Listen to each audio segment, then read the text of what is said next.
جب اپنی توہین خود نہیں ہے تو پھر کسی دوسرے کی توہین کیسے کرے گا؟ کا لباس اچھا پہننا چاہیے تاکہ لباس پہ نگاہ رک جائے.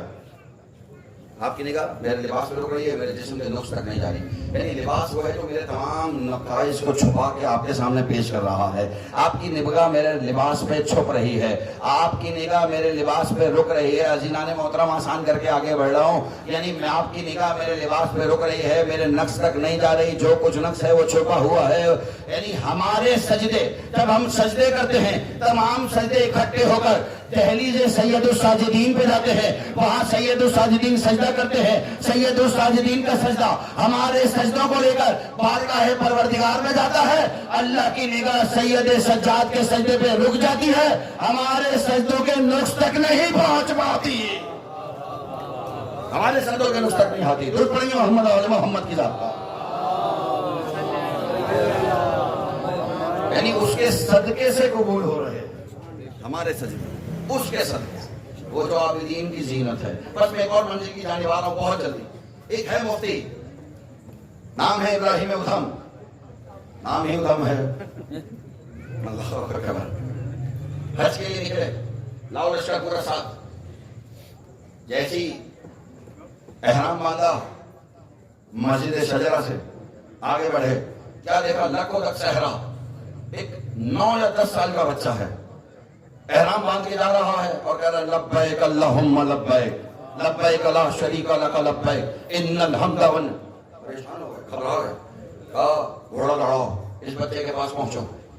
گھوڑا لڑایا, بچے کے پاس آئے, آواز دی بچے کو. بچے نے آواز سنی انسنی کر دی.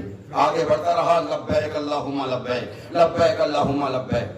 فوراً سے گھوڑے سے اترے, قریب آئے بچے کے. کہنے لگے اے بچے کس خاندان سے تعلق رکھتا ہے, کہاں سے آیا ہے؟ بچے نے ایک نظر ان کی طرف ڈالی, کہا ابھی بھی نہیں پہچانا, ہم اس خاندان سے تعلق رکھتے ہیں, ہم نے اچھے اچھوں کو ممبر سے اتارا ہے, تو گھوڑے پہ سوار تھا, تو گھوڑے پہ سوار تھا. گھبرا گئے, کہنے لگے کہاں کا ارادہ ہے, کہاں سے آیا ہے, کہاں جا رہا ہے؟ جیسے پوچھ رہا کہاں سے آیا ہے, کہا اللہ کی طرف سے. کہاں جا رہا ہے, کہا اللہ کی طرف. کہاں سے آیا ہے, کہا اللہ کی طرف سے. کہاں جا رہا ہے, کہا اللہ کی طرف. اور پریشان ہو گئے, کہنے لگے جو جواب سوال کر رہا ہوں جواب ایسا مل رہا ہے کہ لگتا ہے بچہ کسی علمی گھرانے سے تعلق رکھتا ہے. آگے بڑے, ساتھ ساتھ چل رہے ہیں. کہنے لگے بچے کیا تجھے نہیں پتا کہ بچوں پہ حج واجب نہیں ہے؟ بچوں پہ حج واجب نہیں ہے. بچے نے مسکرا کے جواب دیا, تو کیا سمجھتا ہے حج کب واجب ہوتا ہے, بدن کے بڑے ہو جانے سے یا عقل کے بڑے ہو جانے سے؟ بدن کے بڑے ہو جانے سے یا عقل کے؟ گھبرا گیا. کہنا یہ بتائیے آپ کس عقل کی بات کر رہے ہیں, کیا تو ابھی بھی نہیں سمجھا, کیا میرے جواب سے نہیں جاننا چاہتا میں کس عقل کی بات کر رہا ہوں؟ گھبرا گیا. کہنا میں دیکھ رہا ہوں بچے تمہارے سارے جواب ایسے ہیں کہ جو مجھے چکرا رہے ہیں, یہ بتاؤ. سمجھ رہے ہیں میرے تمام برادران, پہنچ رہے ہیں بات تک, بس جلدی جلدی تمام ہو رہی ہے. مجھے یقین ہے کہ تمام ماتمی یہاں موجود ہیں انشاءاللہ, اور اب سے کچھ دیر بعد آپ کے سامنے پرسہ ہوگا. بس بات تمام ہو گئی, میں جلدی سے اپنی منزل کی طرف آ گیا. کہنے لگا بچے ایک بات بتاؤ, تم جانتے ہو کہ تمہارا کہاں کا ارادہ ہے, کیا تم اس منزل کی طرف پہنچ پاؤ گے؟ بچے نے جواب دیا میں اپنی منزل بخوبی جانتا ہوں, کیا جس پہ بھروسہ کر کے نکلا ہوں, جس پہ بھروسہ کر کے نکلا ہوں, میں اپنا کام کر رہا ہوں وہ اپنا کام کرے گا, اور مخلوق کو چاہیے وہ اپنا کام کرے. جب مخلوق اپنا کام کرتی ہے تو خالق بھی بس اپنا ہی کام کرتا ہے, خالق بھی بس اپنا ہی کام کرتا ہے. کہنے کہ اب میں نے سوچا آخری سوال پوچھوں.